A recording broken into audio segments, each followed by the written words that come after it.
Hi, welcome to the Vergas Show. I'm Sherry Hansen. Thanks for joining us today. We're in another beautiful day here in Vergas, and we're in front of the United Methodist Church, and I have some new people to introduce. Yes, welcome to the community. We have Pastor Ray Sherwood, as you can see from here, and his wife Brenda, and new to the community and new to the congregation, and I guess I would just like to, I know that I can give you the microphone and you can do the introductions, and it'll all be good. It's a pleasure to be here, and we've never been, we pastored in the Fairmont area in southwest Minnesota, and just great to be here. Never seen as many lakes as we have seen since we have been here, so we understand why it's called the land of lakes around here, but it's a real pleasure to be here. Well, we welcome you to the community, both you and Brenda, and where did you, like you said, you came from Fairmont. Tell us a little bit about how you got into the ministry, and maybe what some of your visions are for the community. Okay. Brenda and I was called into ministry when I was 12 and started preaching when I was 16, and said, Lord, this isn't what I don't want to do this, and so I kind of ran away from the call for about 20 years in my mid-30s, and I never told Brenda that I was called into ministry, so we started off and really have pastored a lot of smaller churches, pastored all over the U.S. from Connecticut to the Deep South. A lot of people say, you don't sound like you're from around here. And we've been in North Carolina, Alabama, Georgia, Arizona, Iowa, Minnesota, and Connecticut. So we've made the tour of the United States in one respect. And so it's been great. And, the call was just something that you just do. It's what God calls you to do. Right, Brenda, when he says he didn't tell you about the call, what does he really mean by that? Literally, he didn't tell me that he was called to be a pastor. I came home from work one day, and he says, I went to the college and enrolled in classes, and I'm thinking adult education. And I said, wow, which classes? And he goes, ministry. I was called by the Lord to be a pastor, and it was like, this is a little late to be telling me this now. So, yes, I was not prepared for this. Some are, some are not. I was one of those that happened to have to work it out, and me and the Lord had to come to an agreement about this. Well, I can tell that you've just got a piece about you that I think you have come to it. So what are your plans for the Vergas and Frazee community? Oh man, I just think it's wide open, for community this small and even Frazee.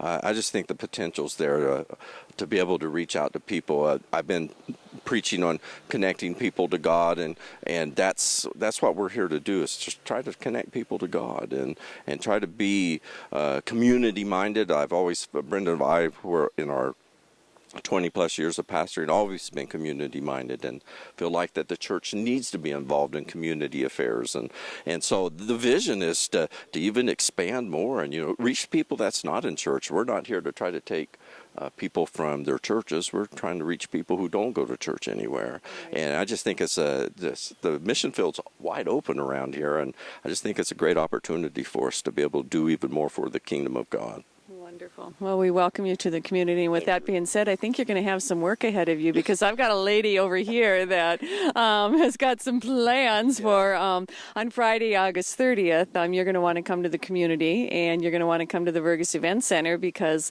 the United Methodist Church has their Meatball Supper. Right. Sandra, do you want to tell me a little bit about that? Okay. The supper, we usually have it at the Friday before Labor Day, and it's a meatball supper with mashed potatoes, gravy, and carrots, and all the other things that go along with it. And we've been doing this for I don't know how many years, but I've been involved in it for about 5 years, I guess. And it's awesome. We have a lot of people that come, and we do it. 50% of what we take in after expenses, we give to a mission, and we have not decided on the mission yet, but we will after we find out what's going on, how much money we make, and then 10% of it goes back into the community for groceries or grocery vouchers, and then I think well, whatever. The rest of it goes into to good cause. to good causes, yes. And it's a lot of fun. We get a lot of help, and we have people asking us in the spring when the meatball supper is. So it must be good. Right. I know that having it on Labor Day weekend like that, the Friday from 4:30 to 7 at the Vergas Event Center. What's nice about that is it kicks off the Labor Day weekend, and people that are coming into the community, maybe you're coming into camp, maybe you're coming in to spend time with the family, maybe you're going to come here and fish, but it's a great way to have a good meal before you start out your weekend. Right, and it's early enough that they can still do things afterwards. So, we're done at 7, and so that gives them a time to get back. If they want to go fishing, they can still go fishing. Right, they still can do that. Now, I do know that, like you say, in the spring you have your ham supper, and this is the meatball one. I've had people ask me, do you give out the recipe for your meatballs? It's in our church cookbook if you want to purchase one. Okay. Right, so and so that works out pretty good too. And so on Friday, August 30th, from 4:30 to 7, that meatball supper. Pastor Ray, have you had experience making meatballs? No, but I have had experience eating them, Yes. and they're usually very good. Somehow, I think that you're going to probably be getting some experience making meatballs this time. Probably so. Probably so. Now, we've got the meatball supper going on here, and Pastor Ray, I know that the United Community Church here, Methodist Church, they have a lot of different things that they do. How do you hope to be involved with all the things they've got going on? I'm a hands-on kind of person, and so if there's things going on here, just like Looney Days this past weekend, I was here with the beans and brats. Brenda was helping with the rummage sale.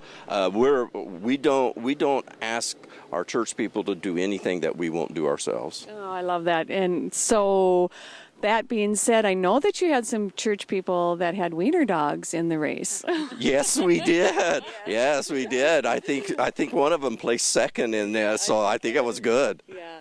Looney Days, I'm glad that you mentioned that, because Looney Days was a success, and I just love the fact that our churches are involved in it, from Lakes Fellowship to the Lutheran churches to the Methodist Church here, all see that as an opportunity to reach out, and that's what the Vergas community is about. That's exactly right, and we want to continue that tradition as well, to be able to reach out and be part of the community. All right. Well, we welcome you to the Vergas community. Thank you very much for being on our show today and introducing yourself. We look forward, Sandra, to some great meatballs on Friday, August 30th to start out the Labor Day weekend. And just come to the Vergas community, whether it be attending one of the churches, maybe one of the events that the churches put on, and what all Vergas community has for you. There's something for you to do in the Vergas community. So you have a good day in Vergas.